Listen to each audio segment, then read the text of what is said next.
Bismillahirrahmanirrahim. Our today topic is why a frequency constant in refraction. आज का हमारा topic यही है कि हमारे पास when a light goes from one medium to another medium, so it changes its direction from its original path. This is a refraction. Now, why the frequency of the light is remain constant? Frequency means colors. So why the color does not change? Why when a blue light is going from one medium to another, so its color does not change? If it is blue, so it will be blue in all medium, but other parameters are changes. So why and what is the reason behind it? तो इंशाल्लाह आज हम इसके बारे में बात करेंगे। तो सबसे पहले कि हमारे पास फ्रीक्वेंसी तो कांस्टेंट रहती है रिफ्रैक्शन में, लेकिन रिफ्रैक्शन है क्या चीज़? What is refraction? What is refraction of light?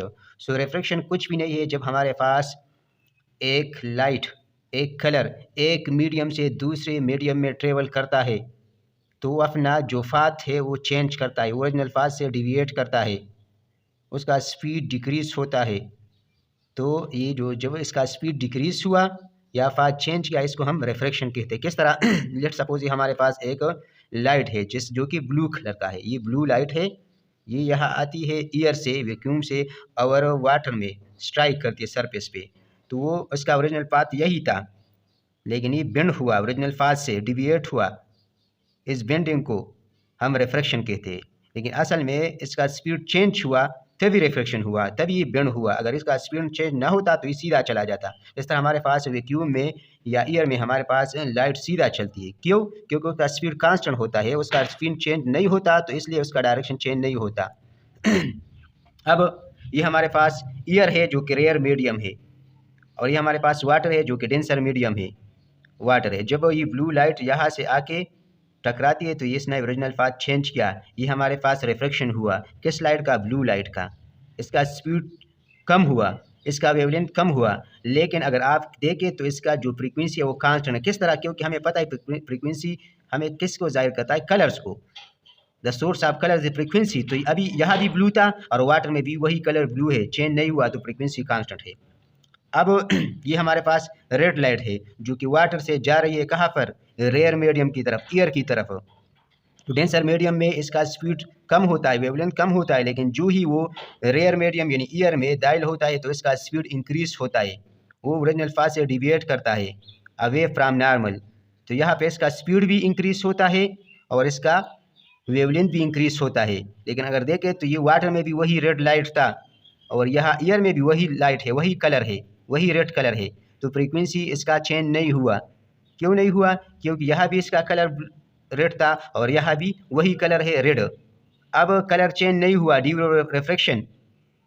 तो कलर किसको जाहिर करता है? फ्रीक्वेंसी को। जब कलर चेंज नहीं हुआ तो फ्रीक्वेंसी भी चेंज नहीं हुई। लेकिन क्यों चेंज नहीं हुई? Why frequency remain constant while other parameters change? When speed changes, wavelength changes, then why not frequency changes? Why frequency remain constant? तो इसके बारे में बात करते हैं। लेट्स सपोज ये हमारे पास एक वेव से एक लाइट है, जो लाइट तो हमें पता है कि वेव की शक्ल में आता है। अब ये एक लाइट है जो भी कलर का हो, अब इसका देखें तो ये इजीली एयर में मूव करता है, इसका स्पीड ज़्यादा होता है क्योंकि कोई रेजिस्टेंस नहीं है, कोई पार्टिकल उस तरह उसको अपोज नहीं कर रहा है, तो इसका स्पीड ज़्यादा होता है और इसका वेवलेंथ भी ज़्यादा होता है। क्योंकि जब कोई अपोजिशन नहीं है तो इजीली मूव करता है, तो कंप्रेस नहीं होता, ये वेवलेंथ कंप्रेस नहीं होता क्योंकि कोई रेजिस्टेंस नहीं है। तो इसका यहाँ एयर में स्पीड भी ज़्यादा होता है लाइट का, हमें पता है, लेकिन उसके साथ इसका वेवलेंथ भी ज़्यादा होता है। क्यों ज़्यादा होता है? क्योंकि यहाँ उसको कंप्रेस करने के लिए, रुकावट बनने के लिए कोई चीज़ ही नहीं है। तो लेट सपोज यहाँ पे इसका स्पीड था 20 मीटर पर सेकंड, लेट सपोज, हालांकि लाइट का एयर तो 3 × 10⁸ मीटर पर सेकंड स्क्वायर होता है, इसके मीटर पर सेकंड होता है वैक्यूम में, लेकिन चलो वैसे हमने सपोज कर लिया। स्पीड 20 मीटर पर सेकंड इस वेव का है, इस लाइट का है, इस कलर का है, और इसका जो वेवलेंथ है वो है 10 मीटर। ये वेवलेंथ दो कंसेक्यूटिव क्रस्ट के दरमियान जो डिस्टेंस वो वेवलेंथ है, ये कितना है? 10 मीटर, ज़्यादा है। अब जब स्पीड ज़्यादा होता है किसी मीडियम में कलर का, तो उसका वेवलेंथ भी ज़्यादा होता है, क्योंकि स्पीड कोई रेजिस्टेंस शो नहीं कर रहा, तो वेवलेंथ को भी कोई रेजिस्टेंस शो नहीं कर रहा। लेकिन अब फ्रीक्वेंसी का क्या होगा? ये दोनों जब एक भी ज़्यादा है दूसरा भी ज़्यादा है, तो फ्रीक्वेंसी का क्या होगा? तो हमारे पास ये जो रिलेशन है V = f λ। अब किसी भी रिलेशन में, इक्वेशन में आप देख ले तो एक चीज़ कांस्टेंट होगी, एक चीज़ मस्ट कांस्टेंट होगी, अदर चेंज हो सकती है लेकिन वन कांस्टेंट रहेगी। तो यहाँ स्पीड भी इंक्रीज होता है, वेवलेंथ भी इंक्रीज होता है, तो फ्रीक्वेंसी तो कांस्टेंट रहेगी। तो फ्रीक्वेंसी क्यों कांस्टेंट है, यहाँ फ्रीक्वेंसी क्या होगी, कांस्टेंट। क्यों, क्योंकि स्पीड भी इंक्रीज, यहाँ स्पीड भी इंक्रीज हुआ ईयर में, वेवलेंथ भी इंक्रीज हुआ। तो जिस रेशो से स्पीड इंक्रीज हो रहा है उसी रेशो से वेवलेंथ इंक्रीज हो रहा है, तो फ्रीक्वेंसी कांस्टेंट। लेट्स सपोज यहाँ हम ये वैल्यू पुट करें, स्पीड कितना है 20, वेवलेंथ कितना है 10, फ्रीक्वेंसी कितना आया, लेट्स सपोज आया 2 हर्ट्ज। इस मीडियम में जो कि रेयर मीडियम है, जो कि ईयर है।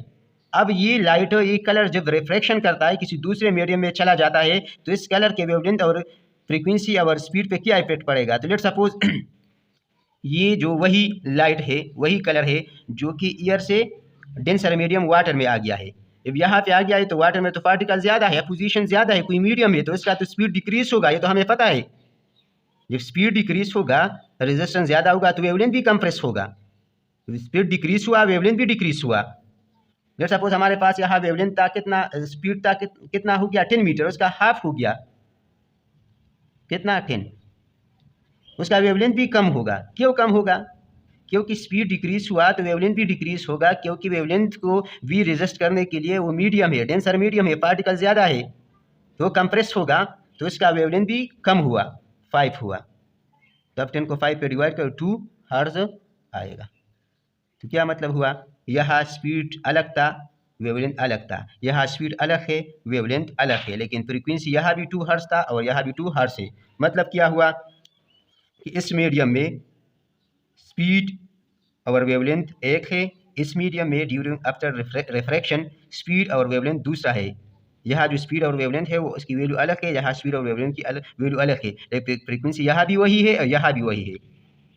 क्यों, क्यों यह फ्रीक्वेंसी कहाँ, क्योंकि फ्रीक्वेंसी कलर चेंज नहीं हुआ, कलर वही हुआ, ब्लू यहाँ भी ब्लू, यहाँ रेड यहाँ भी रेड, लेकिन स्पीड क्यों चेंज हुआ, क्योंकि मीडियम चेंज हुआ।